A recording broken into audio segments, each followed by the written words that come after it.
وقال الله تعالى إنما حرم عليكم الميتة والدم ولحم الخنزير وما أهل لغير الله به ومن اضطر غير باغ ولا عاد فلا إثم عليه إن الله غفور رحيم.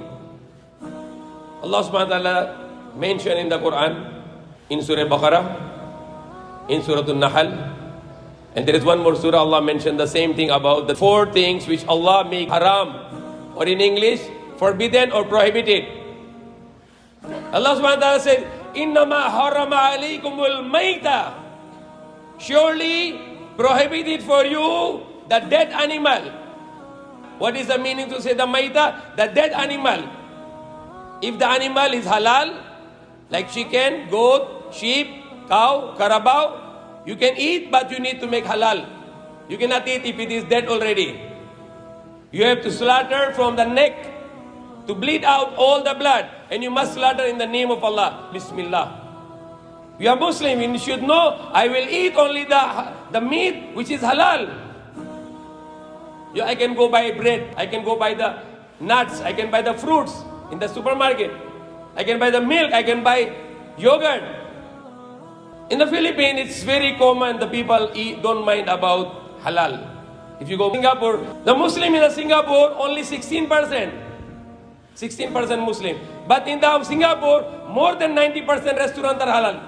I went to the Quezon City, they will hammer in the head and the goat will die.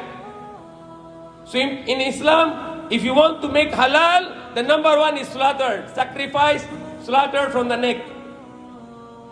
Medically, if you go to the medical research, the best way to kill the animal is to slaughter from here.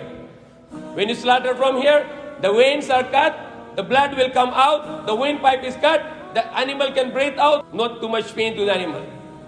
And the heart will pump very quickly, so the blood will go out. The animal is clean now, the meat is clean. But no slaughter, the blood will keep inside, it becomes clot, and when you eat that meat, you will get sick. So halal is mercy, the halal is rahmah, the halal is blessing. So scientifically, the slaughtered animal is clean and healthy, and unslaughtered animal is not clean and unhealthy. What is the next Allah said? Innama harama alaykumul maytata wa damma. Blood is haram. But Philippines is a strange country. They have a blood dish. They call it dinuguan, bloody dish. And you like to go and eat in those restaurants where they are serving the blood. Blood is like a spices. The blood is dirty. You cannot eat the blood. You cannot eat the dead animal. What is the third? Innama harama alaykumul maytata wa damma wa lahmal khinzir. Forbidden for you the dead animal and the blood and the flesh of the pork, because the pork is dirty, the pig is dirty. Allah make haram, forbidden, the flesh of the pork, the flesh of the swine. And the number 4 in the list, وَمَا أُهِلُّ لِغَيْرِ اللَّهِ بِهِ. You cannot eat if it is not in the name of Allah. If you are Muslim, go and eat halal. Try to read everything. You buy anything, you try to read ingredient. Go and Google and search if it is halal haram. That's called taqwa. And if you have no taqwa, the Quran cannot guide you. What Allah said in Surah Baqarah? Bismillahir Rahmanir Rahim. Alif Lam Mim. Dhalikal kitabu la rayba fihi hudan lil muttaqin. That Allah said Alif Lam Mim. Dhalikal kitabu, that is the book, la rayba fihi, no doubt in it, hudan lil muttaqin, the guidance only for those who fear Allah. If you like that the Quran guides you, you need to fear Allah.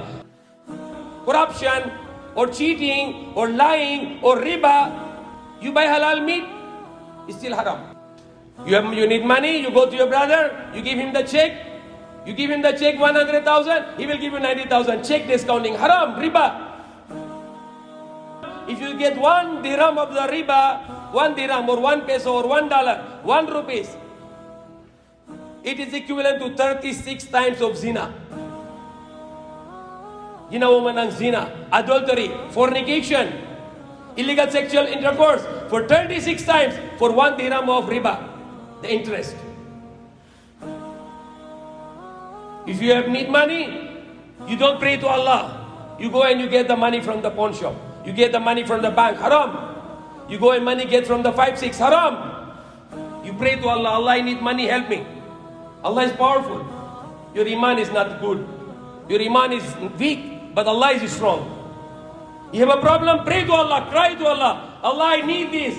I need money for hospital. I need money for this and this and this. Allah will give it to you. Allah will solve your problem. People, when they have a problem, they go around, running around, looking for the solution. Where is the solution? Allah is the solution. When you have a problem, you come first to Allah, pray to Allah, make 2 rakat. Ya Allah, I need this problem to be solved. Then you go out and Allah will solve this one for you. Don't be godless, be God conscious. Always think about Allah. Even the smallest thing, the Prophet Muhammad teach to Sahaba, even if you need the salt, ashin, pray to Allah, Allah, I need the salt. Then Allah will give it to you, whatever you like.